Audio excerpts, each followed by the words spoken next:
하나님 아버지 감사합니다. 사랑하는 자녀들로 이 땅에 하나님의 형상대로 살아갈 수 있게 하시고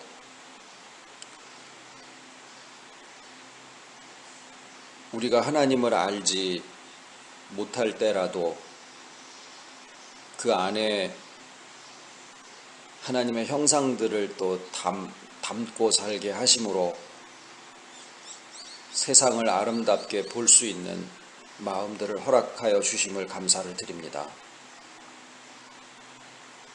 아이로부터 어른까지 하나님을 알라 하지 아니할 것은 그들이 모두 자신들 안에서 하나님을 만난 바 되고 발견하고 그 안에 회복되고 참 아름답게 세상을 지으셨음을 또 발견하고 그 안에서 서로 나누며 살 수 있기를 진정으로 소원을 드립니다. 어제에 머물지 않게 하시고 내일만 기다리지 않게 하시고 우리에게 주신 오늘이라고 일컫는 날들이 축복의 날들임을 또 인식하고 살아가게 하여 주옵소서.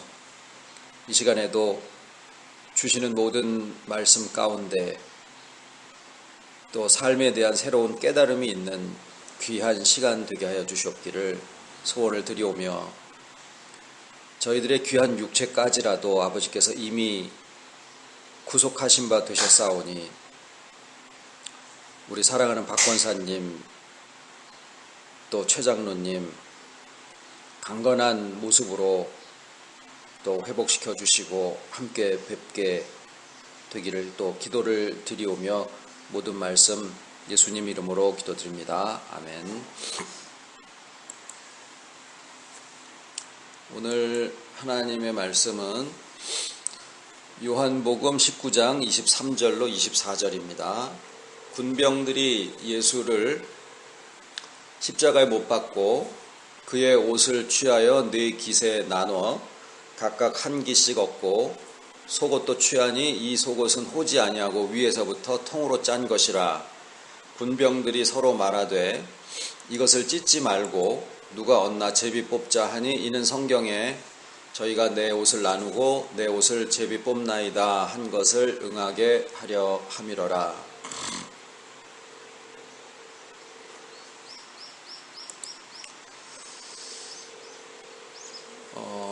유튜브 라이브 스트림이 지금 소리가 잘 나오는지 혹시 메시지를 한 분이라도 좀 남겨주시면 좋겠습니다.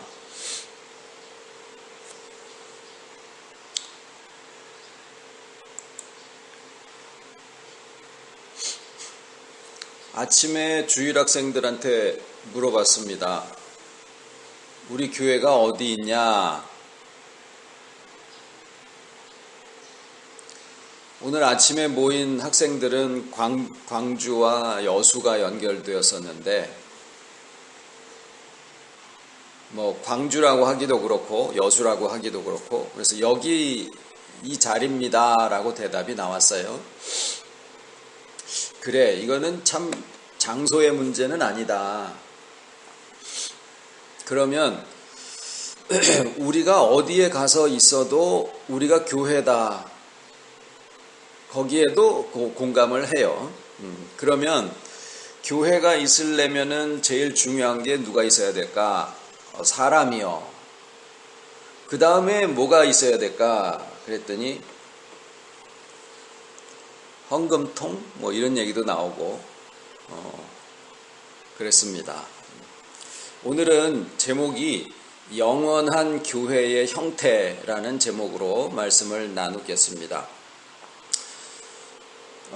우리가 교회라고 모이는 이 모임의 형태는 이스라엘 나라가 멸망한 다음에 바벨론으로 포로가 돼서 다 잡혀갔을 때 이제 외국에서 살다 보니까 정보도 서로 듣기도 원하고 또 하나님의 율법에 대해서 또 듣기도 원하고 그래서 포로된 나라에 가서 유대인들의 모임을 갖게 된 거예요.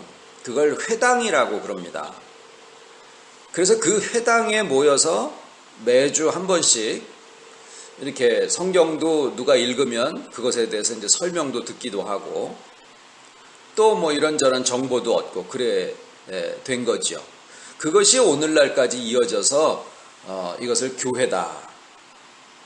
그래서 어떤 의미에서는 오늘날에 우리가 교회라고 하는 곳을 성전이라고 얘기하는 것은 엄밀하게 보면은 옳지 않은 표현입니다.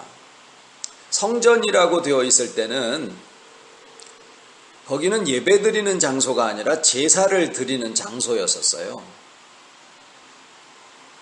그래서 성전에를 들어가면 사람들이 이렇게 막 모여서 찬송도 하고 이러는 그 형태가 아니고 제사장들이 칼을 가지고 소를 잡고 양을 잡고 그래서 막 피를 뿌리고 완전히 쉽게 얘기하면 도살장 같은 그런 분위기가 바로 성전의 분위기였었어요.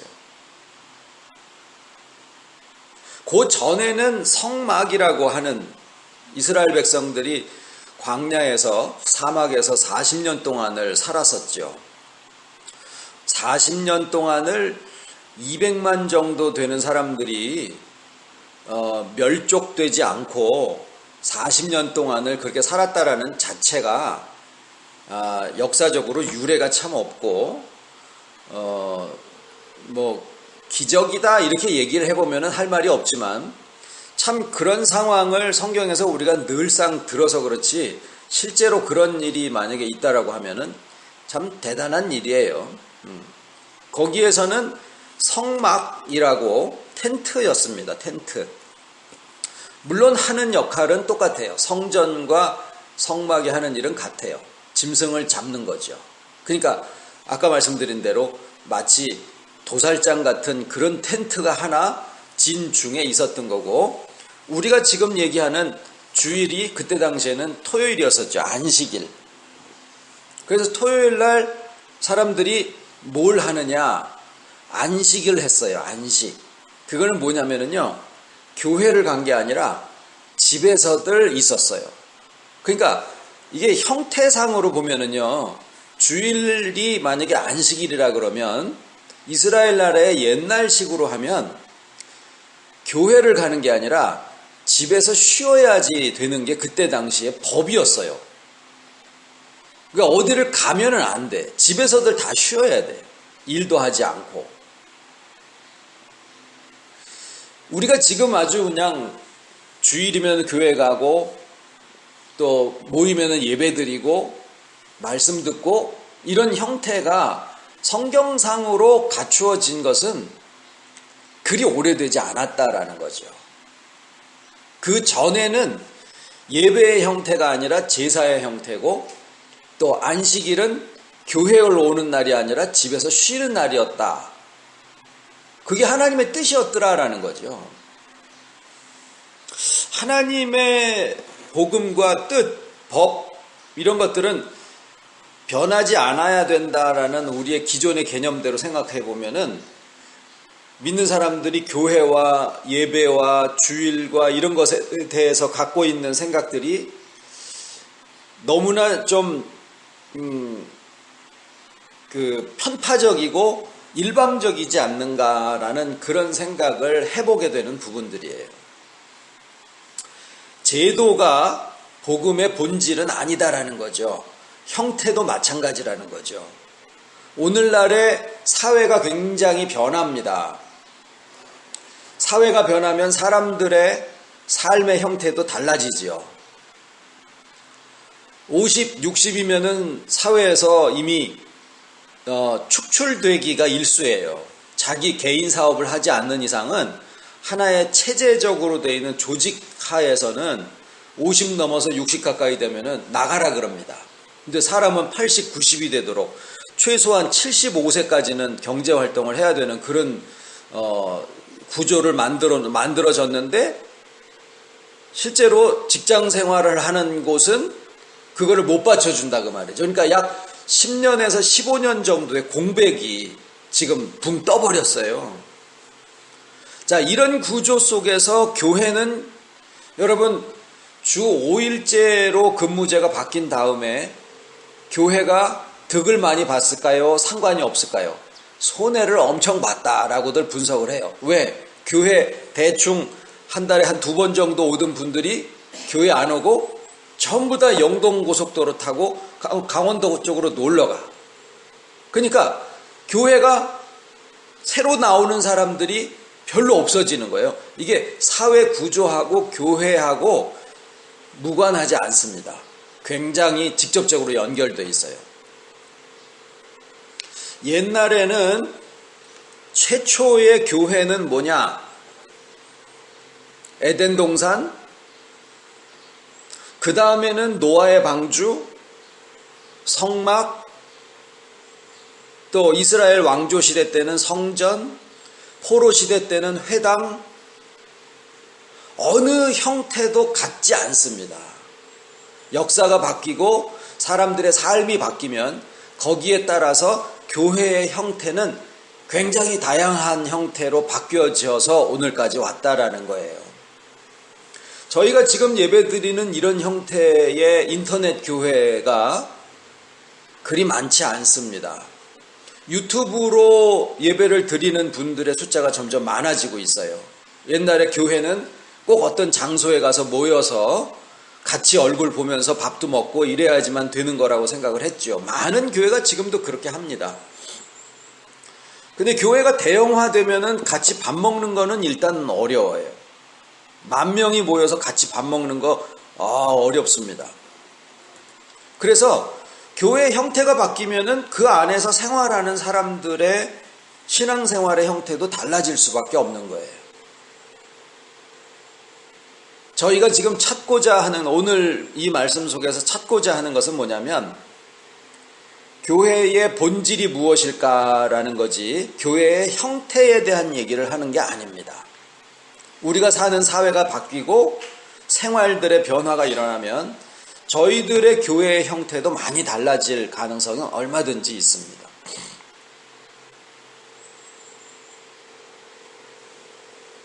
자, 오늘 이제 학생들한테 물어봤던 질문처럼 제가 지금 이 시간에도 다시 여쭤봅니다. 교회가 있으려면 반드시 뭐가 있어야 될까? 나 자신이 있어야 됩니다. 내가 없는 교회는 나랑 아무 상관이 없어요.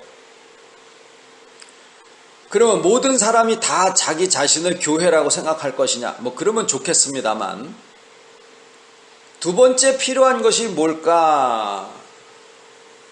라고 하면 예수예요, 예수. 내가 산에 들어가 있던 학교에 가 있던 내가 있는 곳에 예수가 같이 있으면 그게 교회예요.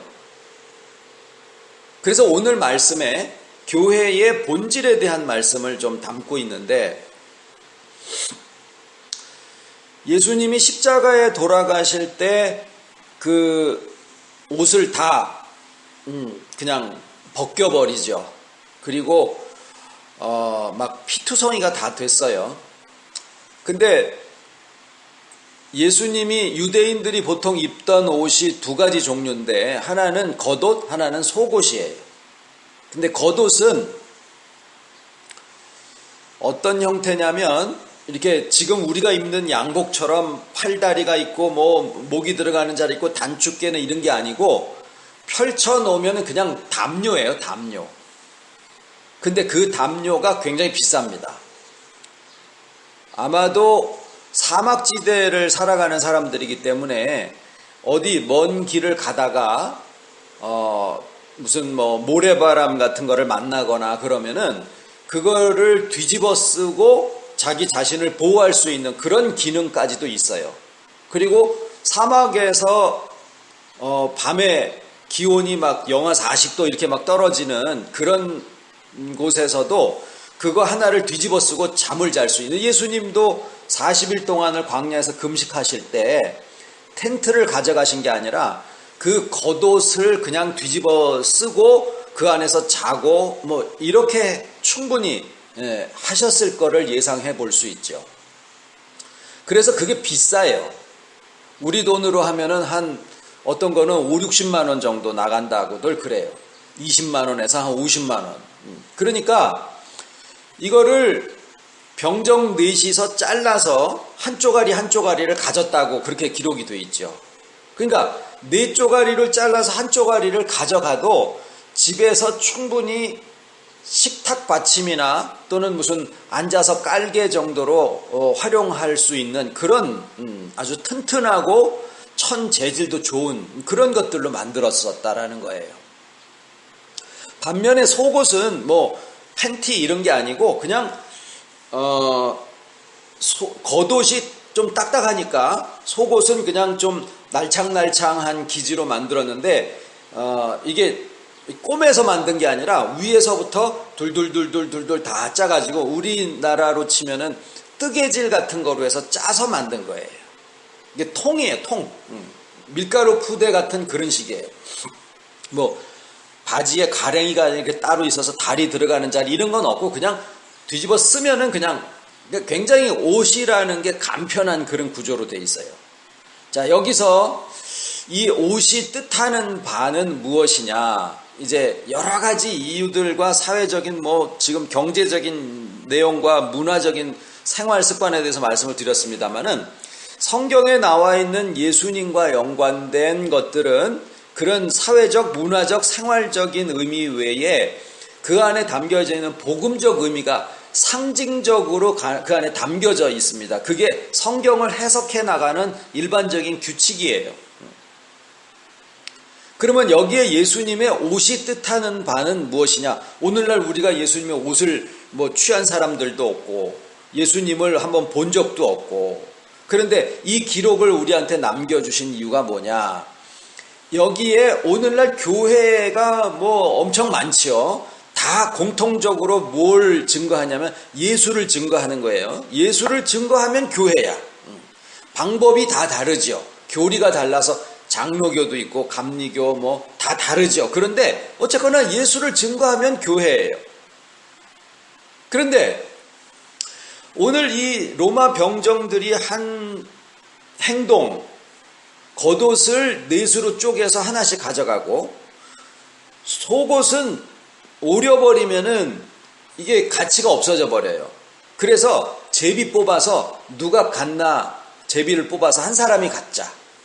하나라도 온전히 그냥 옷의 가치를 사용할 수 있도록 하자. 이거였었어요.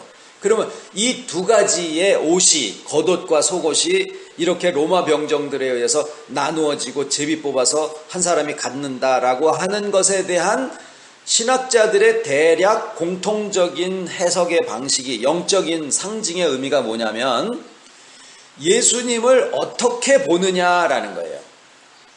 예수를 다 교회마다 증거하는데 예수 증거하지 않는 교회는 일단 교회가 아니니까 교회라고 하는 곳은 다 예수를 증거를 하는데 겉옷은 뭐냐면은 예수님의 겉사람이다라는 거예요. 속옷은 속사람이다라는 거죠. 겉옷은 2000년 전에 예수 나사렛 예수 그분이 어떤 일을 했고 어떤 말씀을 했고 어떤 사역을 남겨서 우리에게 십자가의 공로를 입혀주셨고 이런 부분들이에요. 30세에 사역을 시작했고 어머니는 마리아, 아버지는 요셉인데 아버지의 씨로 나지 않았다. 그 다음에 형제가 남동생 둘, 남동생 넷, 여동생 둘. 그리고 그 큰 동생이 야고보서를 쓴 야고보, 작은 동생이 유다인데 유다서를 쓴 유다.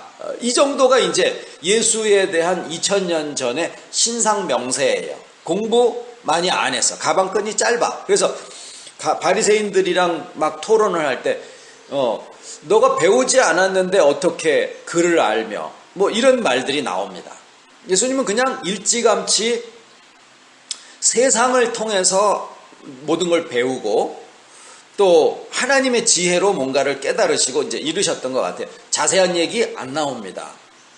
자, 그 예수를 증거하는 거예요. 2000년 전에 오셨던 그 우리랑 다른 어떤 한 사람을 증거하는 거예요. 모든 교회가 다 그렇게 하죠. 그런데 어떤 사람은 예수님의 이쪽 부분을 잡고 어떤 사람은 저쪽 부분을 잡고 그래서 장로교가 되고 감리교가 되고 뭐 이런 거예요. 그러니까 아까 예수님에 대한 모든 기록들은 영적인 상징의 의미가 있다라는 말씀을 드린 내용이 오늘날 교회가 무지하게 많지만 다 예수님의 어느 한 부분을 겉사람의 어느 한 부분을 잡고 증거하고 우리가 예수님에 대해서 제일 잘 알고 있다. 마치 코끼리를 만져보는 사람이 배를 만져보고 코끼리는 뭐 벽같이 생겼다. 뭐 귀를 만져본 사람은 부채같이 생겼다. 꼬리를 만져본 사람은 뱀처럼 생겼다. 이렇게 각자 자기네들이 경험한 바를 가지고 코끼리를 분명하게 알고 있다라고 얘기를 하지만 부분적인 것처럼 틀린 건 아니죠. 부분적이라는 거죠. 오늘날 교회가 많지만은 다 틀린 거는 아니에요. 부분적이다라는 거죠. 근데 그 중에 속옷을 잡은 이들이 있더라라는 거예요. 속옷은 뭐냐? 예수님의 속옷은 속사람인데 그 속사람을 우리가 어떻게들 많이 이해하느냐? 말씀이다.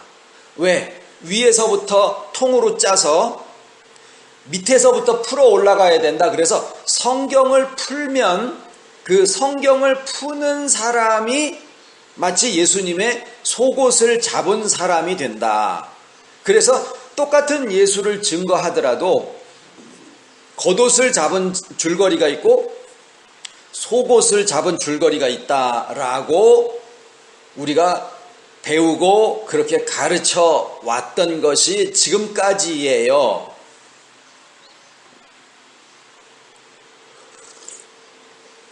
그런데 오늘 저희가 주목해 보셔야 할 내용은 뭐냐면 예수님의 겉사람을 어느 부분적으로 잡고 증거를 하던 아니면은 성경을 풀어서 예수님이 상징하시는 그 속옷을 잡은 줄거리가 됐던 간에 둘 다 오늘 본문 말씀에는 뭐라고 되어 있느냐면요. 다시 보겠습니다. 성경에 저희가 내 옷을 나누고 내 옷을 제비 뽑나이다 라고 되어 있더라라는 거예요. 저희가 내 옷을 나누고 내 옷을 제비 뽑나이다. 자, 이 둘 다 누가 한 일이냐? 로마 병정들이 한 일이더라라는 거예요. 로마 병정들은 예수님을 죽인 자들이에요. 좋은 놈이 아니죠. 우리가 예수를 믿는데 로마 병정들이 한 일과 같은 일들 자리에 머물러 있는 가능성이 많다라는 거예요. 우리가 지금까지 예수님의 겉옷을 증거한 것은 부분적이고 예수님의 속옷을 잡은 것은 말씀을 잡은 거기 때문에 우리가 뭔가 다른 이들과 다른 특별함 속에 있다라는 생각을 하고 왔는데 성경을 다시 보니까 이도 저도 다 예수님 죽인 로마 병정들이 한 짓이더라라는 거예요. 내가 말씀을 잡아도 성경을 풀어도 그것이 예수 죽인 자들의 행위 속에 머물러 있는 것이 된다라는 얘기가 오늘 본문 말씀의 핵심이에요. 그 얘기는 뭘까요? 우리가 예수를 믿고 예수를 알고 교회라고 되어져 있는 그 내용 속에 들어가면은 예수님의 겉사람을 잡는 것도 부분적이고 예수님의 속사람인 말씀을 풀었다고 해도 그것이 죽은 예수 죽인 자리에 들어가 있는 것밖에 아무것도 아닐 수 있다라는 얘기를 하는 거예요. 이 얘기는 뭐냐면 정말 진짜가 있다라는 거죠. 그것을 오늘 우리가 같이 나누려고 하는 내용이에요. 성경의 오랜 역사를 통해서 아까 처음에 말씀드렸듯이 에덴 동산 무너졌어요. 노아 방주 떠나서 어디에 있는지도 몰라. 성막 일시적이에요. 40년 동안. 하나님의 성전을 막 솔로몬이 어리어리하게 졌어요. 바벨론이 와가지고 다 무너뜨립니다. 두 번째 또 졌어요. 로마군이 와서 또 돌 위에 돌 하나도 남기지 않고 다 무너뜨립니다. 어떤 소문이 들었냐면 성전을 지을 때 돌과 돌 사이에 금을 숨겨놨다, 이런 소문이 로마 병정들 사이에 도른 거예요. 그래서 그 금 찾느라고 돌과 돌 사이를 다 뛴 거예요. 그건 뭐 역사적인 하나의 얘기들로 그렇게 전달이 됩니다. 어찌됐거나 지금 무슨 얘기를 드린 거냐면, 하나님이 시대에 따라서 교회 또는 성전 뭐 여러 가지 형태의 그런 매개체를 만드셨는데 모두 다 무너졌다라는 거예요. 우리가 사람들의 모임을 교회라고 하면 이스라엘 백성 자체가 하나님의 교회라고 볼 수도 있죠. 이스라엘 백성 자체, 선택된 이스라엘 민족 자체도 다 무너져 버렸어요. 이스라엘의 최고의 왕인 다윗 왕조도 그냥 아수르가 와서 무너뜨리고 바벨론이 와서 무너뜨리고 이스라엘의 국토도 다 없어져 버리고, 성경은 참 재미없는 책이에요. 왜 그러냐면 좋은 끝이 없어요. 다 망해. 그래서 성경을 보다가 삼국지나 이런 걸 보면요, 유비, 관우, 장비가 그냥 막 세계를 중국을 통일할 것처럼 막 그렇게 하다가 나중에 뭐 관우가 죽고 장비가 죽고 또 뭐 유비도 죽고, 이게 좋아지겠지 결국에는 다 죽어버리더라 그 말이에요. 그래서 옛날에 삼국지를 읽을 때 참 기분이 이상했습니다. 끝이 좋아야 되는 거 아닌가. 근데 비슷한 느낌을 성경을 보면서도 느낀 기억이 있어요. 왜 성경의 끝이 안 좋지? 언제 좋아지지? 요한계시록까지 몇 번 읽어봐도 느낌이 달라지지를 않아요. 근데 지금은 그 이유를 알게 된 거예요. 그게 오늘 설교의 내용입니다.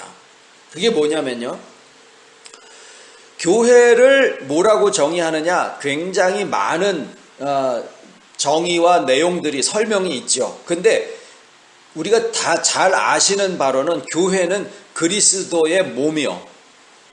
자, 우리가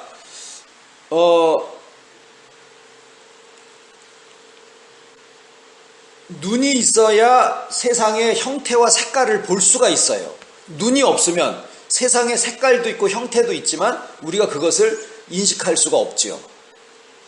내 속에서 아무리 하고 싶은 말이 있어도 성대가 뭐 망가져 버리면 그거를 표현할 방법이 없어요.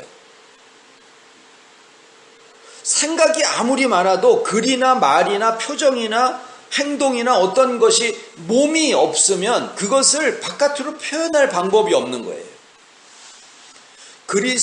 그리스도께서 분명히 존재하시고 그 안에 하나님의 모든 신성이, 하나님의 모든 신성의 충만하심이 육체로 거하시고 그렇게 되어 있는 그 육체라고 하는 부분이 몸이잖아요. 몸이 곧 교회다라고 얘기를 하신 거예요.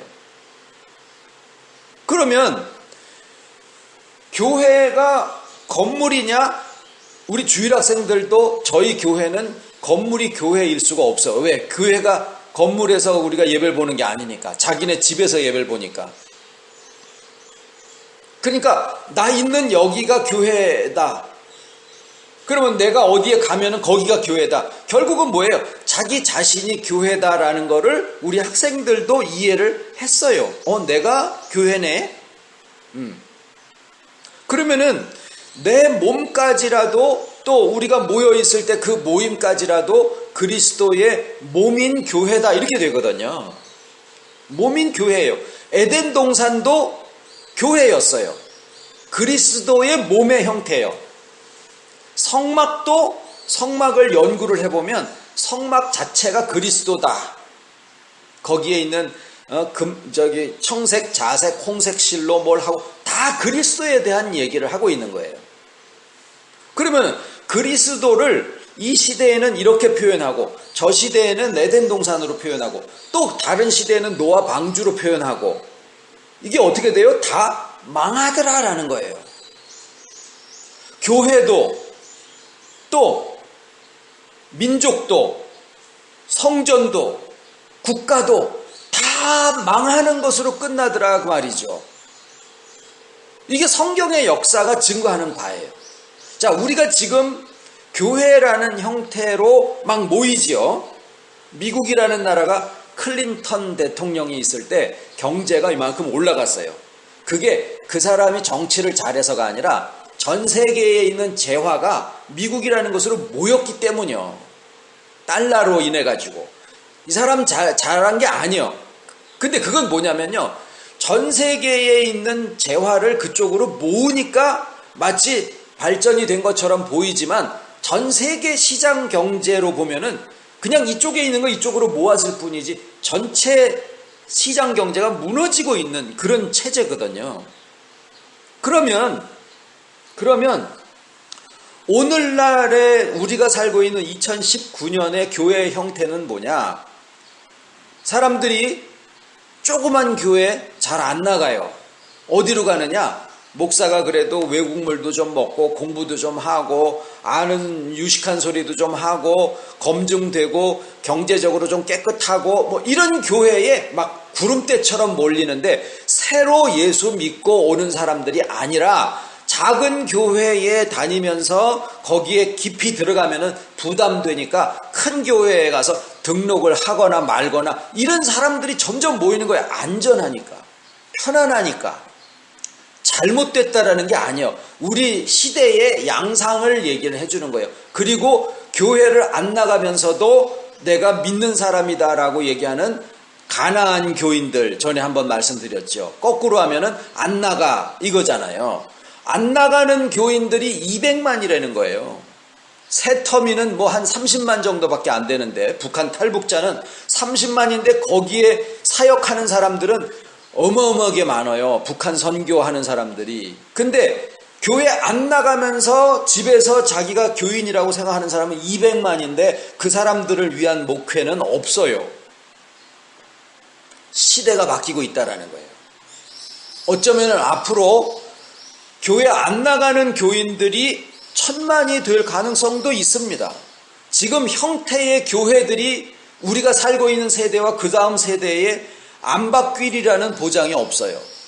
어쩌면은 작은 교회들에서 사람들을 쭉 다 모아서 교회가 커지고 이게 그냥 어떤 문제가 생겨가지고 와르르 무너질는지 우리 다음 세대에 어떤 교회의 형태가 되는지 모르는 거예요. 그런데 우리가 성경에서 역사적으로 쭉 통해서 보고 배운 하나의 교훈은 뭐냐? 하나님의 교회들이 마지막에 가서 다 무너지더라라는 거예요. 이것을 해석하지 못하면 성경에 대한 역사관이 완전히 삐뚤어져서 그래서 이 시대에 내가 등장해야 된다라는 그런 식의 진짜 이단들이 나오게 되는 근거가 되는 거예요. 아니면 아예 성경을 역사를 무시를 해버리든지. 지금 그 이유를 말씀을 드리려고 합니다. 왜 역사적으로 나오는 모든 교회의 형태들이 다 멸망을 받거나 무너지는 그런 상황이 됐을까? 하나님이 일부러 그러신 거예요. 왜? 교회는 그리스도의 몸이고 그 몸으로 무엇을 하려고 하는 거냐면 그리스도의 사역을 하는 건데 그리스도의 사역이 뭐냐? 사람들 구원하는 거요? 그거는 2차, 3차의 목적이에요. 그리스도의 목적과 그 사역의 의미는 뭐냐? 하나님이 어떤 분이다라는 것을 이 세상에 나타내는 거예요. 그리스도의 목적은 하나님이 어떠한 분이다 하라고 하는 것을 이 땅에 보여주시는 게 드러내 나타내시는 게 그리스도의 사역의 목적이에요. 그러면 교회가 그리스도의 몸이면 교회의 목적도 뭐예요? 보이지 않는 하나님의 어떠하심을 그 풍성함과 오래 참으심과 또 창조의 능력이심과 지혜의 근본이심과 이런 모든 면들을 드러내어 나타내는 거예요. 그런데 제일 중요한 점이 뭐냐면요, 그분은 형체가 없으시다라는 거예요. 고정되어 있지 않으시다라는 거예요. 그런데 눈을 가지고 육체를 가진 사람들이 보고 알려면, 내가 저 사람을 사랑하는데 마음으로만 깊이 생각하고 아무 표현을 하지 않으면은 그 사람이 나를 사랑하는 건지 마음에 걸려가지고 안 쳐다보는 건지 알 수가 없죠. 밥을 같이 먹든지 뭐 한번 끌어안든지 아니면 뭐 선물을 해주든지 편지를 쓰든지 고백을 하든지 이래야 되듯이 하나님을 그리스도께서 몸인 교회를 통해서 드러내 알게 하시려면 뭐가 필요하느냐?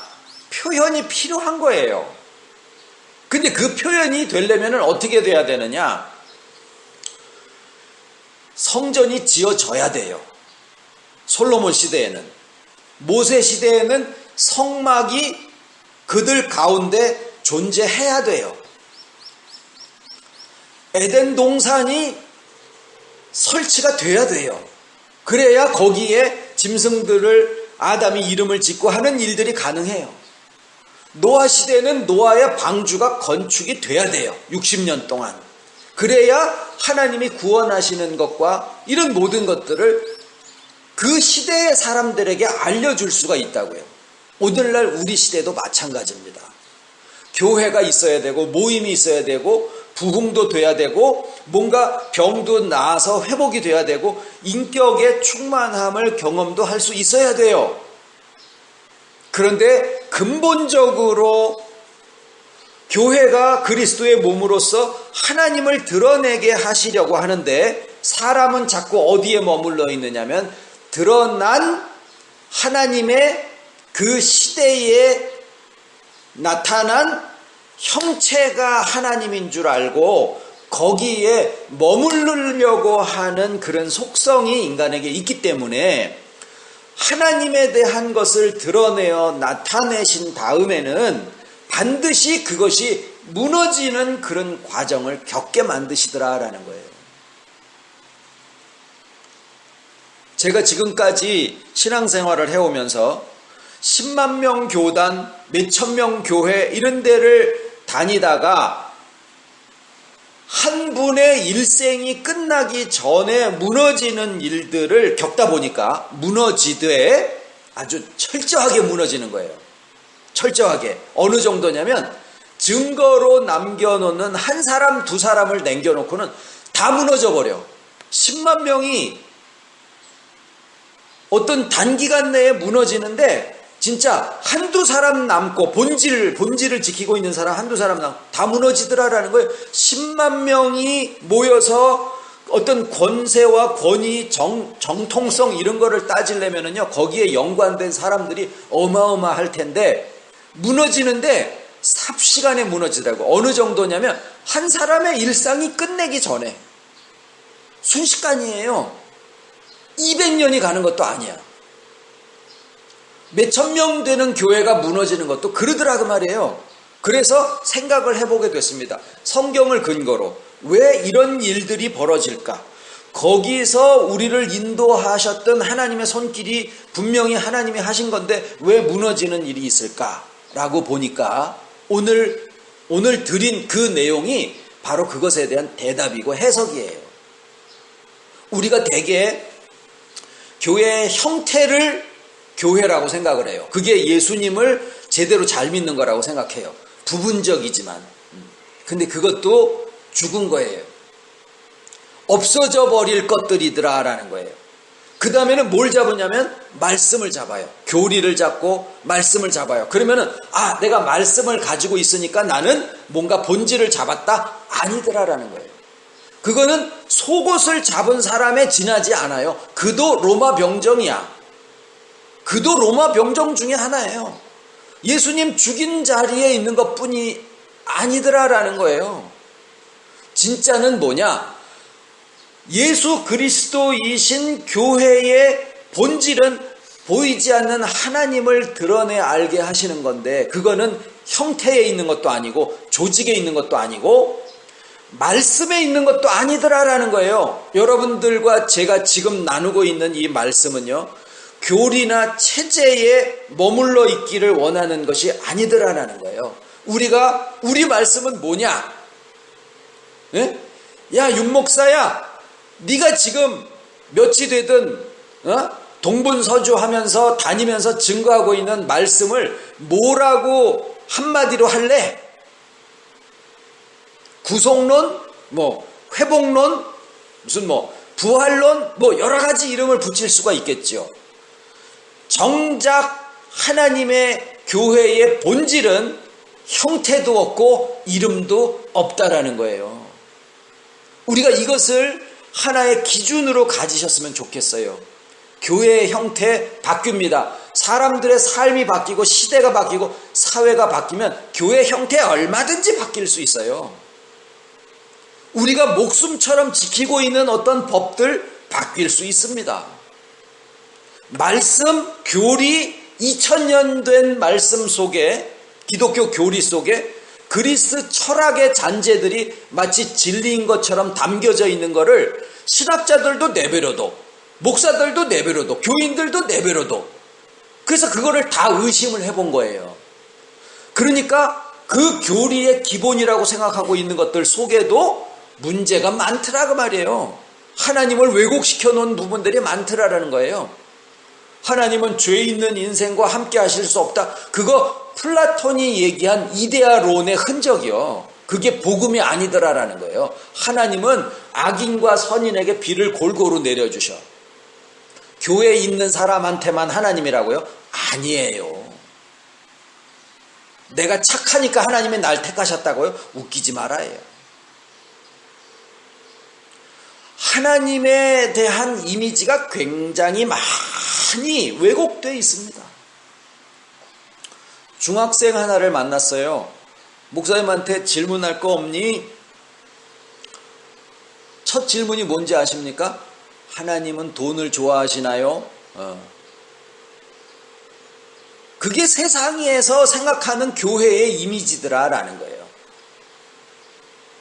하나님에 대한 이미지를 누가 만들어 놓느냐? 교회에서 만들어 놓는 거예요. 하나님은 높이 계시고, 높이 계시는데 안 보이죠? 그러니까 형태를 만들어서 하나님을, 자기들이 믿고 있는 하나님을 이미지, 그러니까 구현해 보이는 거예요. 근데 본인들이 믿고 있는 하나님이 어떤 하나님인데, 위에서 영광 받으시는 하나님이라고 알고 있으니까 높은 자리를 만들어 가지고 거기에서 목사가 앉아서 하나님 노릇하는 그런 구조가 나올 수밖에 없는 거예요. 이상한 게 아니에요. 자기들이 알고 있는 하나님에 대한 이미지로 자기네들 교회를 만드는 거예요. 그러면 우리가 여기서 뭘 섬길까요? 말씀을 막 이렇게 아주 정교하게 해가지고 말씀을 하나의 체계로 해서 누구도 이것을 무너뜨릴 수 없는 그런 확고부동한 능력까지 합해서 거기다가 말씀을 체계를 딱 잡아놨다고 해보세요. 그게 뭐예요? 제비 뽑아서 예수님의 속사람, 속옷을 잡은 로마 병정에 지나지 않는다라는 거예요.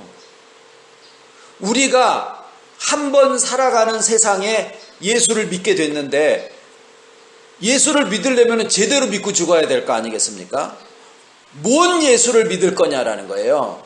겉옷자락 찢어가진 예수를 믿을 거냐, 속옷 통으로 잡아서 제비 뽑아서 내가 말씀을 받았네 라고 하는 그런 죽은 예수를 믿을 거냐, 아니면 형체 없으신 하나님의 본질인 그 분을 내가 만날 거냐라는 거예요. 이 하나님의 본질을 우리에게 알려주시려고 모든 역사에 나온 모든 형태의 교회들이 다 멸망의 끝을 보여주신 거예요. 처음에는 흥왕하다가 그 다음에 그 본질적인 하나님을 경험하게 하고 나서는 그 다음에 형체는 무너뜨리는 것이 하나님의 역사입니다. 왜? 하나님의 본질이 형체 속에 고정되어 있는 분이 아니기 때문에 그래요. 그렇다고 이 말이 교회가 필요 없다라는 얘기를 하는 것은 절대 아닙니다. 어떤 형태의 교회든 필요합니다. 우리 세대뿐만이 아니라 다다음 세대까지도, 우리 자식의 자식들의 세대까지도 다 나름대로 필요해요. 그러나 분명한 것은 이것을 가르쳐 줘야 된다는 거예요. 형체 속에 고정되지 않은 그 하나님을 만나야 된다. 그렇게 됐을 때 피라미드 형태의 교회에서 종살이하고 그런 높은 데 계시는 하나님을 상정해 놓고 그 자리에 하나님은 계신지 안 계신지 모르니까 사람이 그 자리에 앉아서 그 권위로 하나님 행세하면서 나중에 뭐라 그래요? 너네들이 나를 우상화해 놓지 않았느냐. 그건 뭐예요? 다 통째미로 다 하나님을 잘못 알았기 때문이에요. 부분적이거나 일시적이거나 아니면 하나님의 본질이 아닌 것을 하나님이라고 잘못 알고 있기 때문에 생기는 현상들입니다.